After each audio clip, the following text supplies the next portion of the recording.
The Realme GT 7 Pro is the world's first smartphone rocking the Snapdragon 8 Elite chip. And let me tell you something, for a device around $700 right now, this is an absolute beast. I've had this for about a month now, and after testing, I have a couple findings to share with you, and so without taking much of your time, yo guys, let's get started.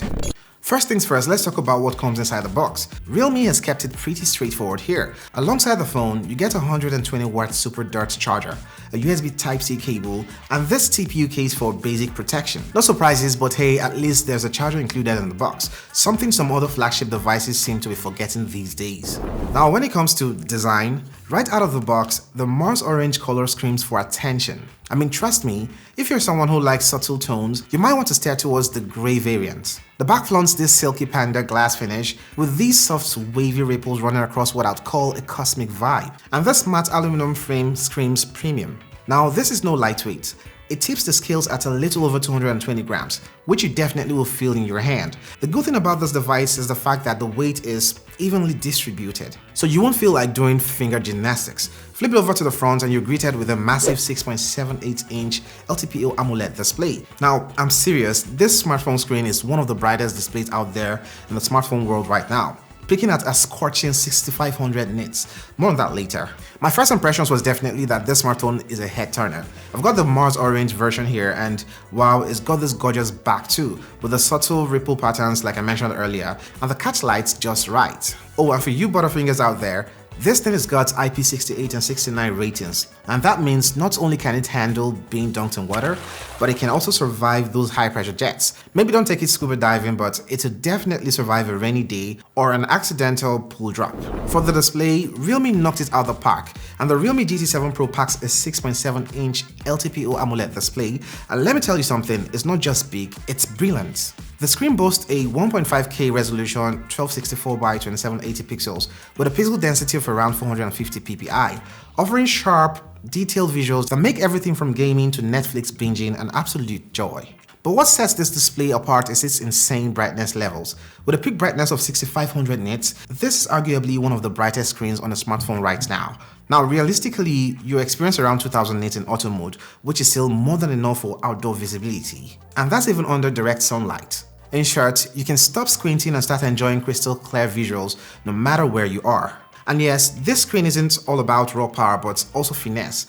It supports HDR10+, Dolby Vision, and 10-bit color depth, making it a treat for media enthusiasts.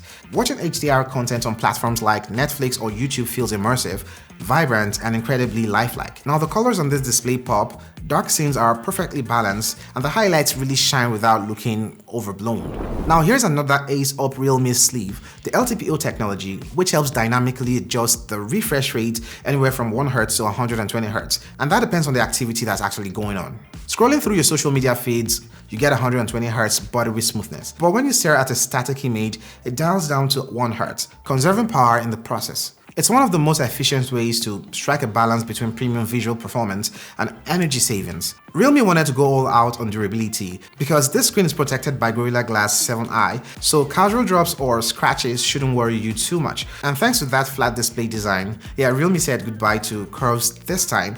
You get a sturdy, practical look that minimizes accidental screen touches. While still on this display, Realme has jumped on the ultrasonic Fingerprint Scanner bandwagon, which is smoothly integrated under the display. It works flawlessly even if your fingers are wet, which is a game changer for those spontaneous kitchen or gym moments. Now, here's where things get really interesting. The Snapdragon 8 Elite chip isn't just a minor upgrade, it's a complete game changer. Realme claims a 30% jump in CPU performance and 20% graphics improvement compared to last-gen chips, and from what I've seen playing games like Call of Duty, Warzone, and Genshin Impact, I believe them. With the visuals maxed out and the frame rate floating at a buttery smooth 60 to 120 frames per second, this is one of the best gaming phones this year. Even if you crank up ray tracing in games, it still delivers. When you talk about throttling, this smartphone does that, but maybe after 45 minutes of intense gaming, which gets the temperature a little bit up. Realme's massive vapor chamber cooling helps here, but you definitely feel the warmth on those aluminum frames. One thing I noticed while gaming and streaming is the excellent touch response rate, which Realme hasn't officially marketed, but This is clearly there. Inputs feel instant and precise, which really adds to the overall fluidity of the experience. Multitasking is flawless, whether you're rendering videos, running apps back-to-back, or using the new Realme UI AI features like Sketch to Image. This smartphone takes it like a champ. But there's just one hiccup. Realme promises only 3 years of Android updates, which feels a little stingy when compared to other flagship devices. I know it's not flagship, but when compared to devices around this price point also, 3 feels a little bit stingy. Now let's talk about power. The 6500 mAh silicon carbon battery here is mind-blowing. Not only does it last an eternity, I'm talking about a solid 8 to 9 hours screen on time, but it also doesn't add bulk thanks to the silicon carbon tech that packs in more juice in a slimmer cell. For context, after a day of full gaming, social media scrolling, and video recording, this smartphone's battery still lands me comfortably in the evening without sprinting to grab a charger. And even when you do, the 120 watts charger included in the box, yes, Realme still cares about that, juices up the smartphone from 0 to full in just about 37 minutes. That's insane. However, one glaring omission is wireless charging, which feels like a miss at this price point. The camera setup is pretty interesting.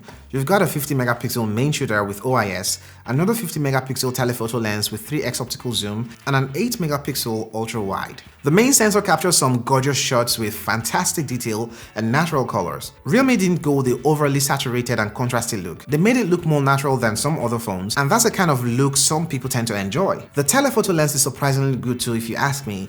I compared it with the iQOO 13 and this smartphone really is comparable at those shots. Portraits look good and you can even use it for macro shots. Night photography is impressive and this smartphone handles low light quite well. You often don't need to use night mode and that's close enough. When it comes over to videos, it tops out at 8K 24 frames per second, but honestly, the sweet spot is 4K where you get really stable detailed footage. Again, it really did impress me with the video quality at this resolution, especially with the white balance I got here. The front-facing camera is decent, although it could be better. I actually like what I get with the cameras on this smartphone. It's good enough for the job. Running Android 15 with Realme's UI 6.0, the software experience is smooth and responsive. Sure, there's some bloatware, but most of it can be uninstalled. The ultrasonic fingerprint sensor is lightning fast and works even with wet fingers, a nice upgrade from optical sensors. Now I got my unit here for about $700 for 256 gigabytes of storage and 12 gigabytes of RAM. And actually, the Mars orange color is actually my favorite color for this smartphone. Alright, let's wrap this up. The Realme GT 7 Pro is a valiant attempt to take on the big boys. It's got a lot going on for its flagship level gaming performance, an insanely bright and energy efficient display, class-leading battery life, and unique flourishes like the underwater camera and ultrasonic fingerprint scanner. But at its asking price and the underwhelming 8 megapixel ultra-wide camera, the lack of wireless charging capability and also the short software support window hold it back from true flagship status. If you're a gamer or someone who craves all-day battery life with a flashy and durable design like this one, this is your phone. But if cameras or long-term software updates are deal breakers for you, you might want to check out alternatives like the Galaxy S24 FE here and tell me what you think about it. Catch you there. Cool that day.